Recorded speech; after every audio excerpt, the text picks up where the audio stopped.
कर्नाटकात भाज्यांनी भरलेली लॉरी पलटी होऊन 14 जण ठार झालेत।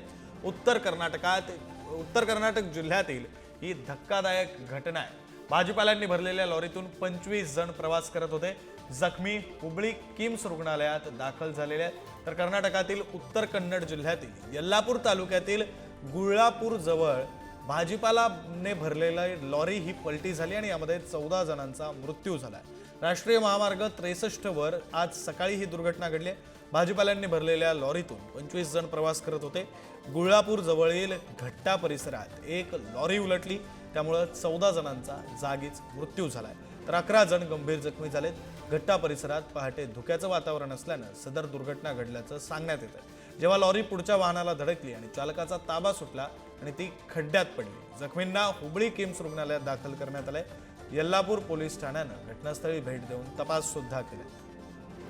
प्रतिनिधी अक्षता नाईक आपल्यासोबत जोडल्या गेलेल्या आहेत, आपण त्यांच्याशी या संदर्भात बोलूया। अक्षता, अतिशय धक्कादायक आणि वेदनादायक प्रकार आहे, कारण 14 जणांचा मृत्यू होतो एका अपघातामध्ये।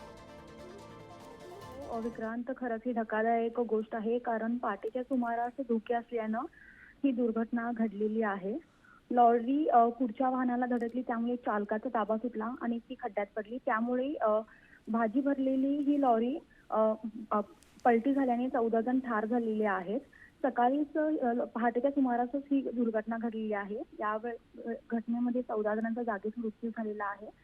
जेव्हा ही लॉरी पडली तेव्हा संपूर्ण लॉरीत भरलेला भाजीपाला हा रस्त्यावर विखुरलेला आहे आणि त्यामध्येच काही जण अडकून पडलेले आहेत। त्याच्यामध्ये मृतदेह काढण्याचे काम हाती घेण्यात आलेलं आहे, तर जे जखमी आहेत त्यांच्यावर सध्या किम्स रुग्णालयात उपचार सुरू आहेत। अक्षता, या सगळ्यामध्ये आणखी एक प्रश्न असा निर्माण होतो की लॉरी ज्यावेळी भाजीपाल्यानं भरलेली आहे त्यावेळी 25 प्रवासी त्यातून प्रवास करू शकतात का? मुळात प्रवासी वाहतूक ही लॉरीमधून करणं, त्यातही त्यामध्ये भाजीपाल्यासारखं सामान भरलेलं असताना, हे मुळात वैध आहे का कायद्याच्या दृष्टिकोनातून? हे अवैध आहे, पण पहाटेच्या सुमारास वाहतूक पोलीस वगैरे काही कोणत्याही प्रकारची पोलीस तपासणी वगैरे करत नाहीत। त्यामुळे पहाटेच्या सुमारास त्यांनी लॉरी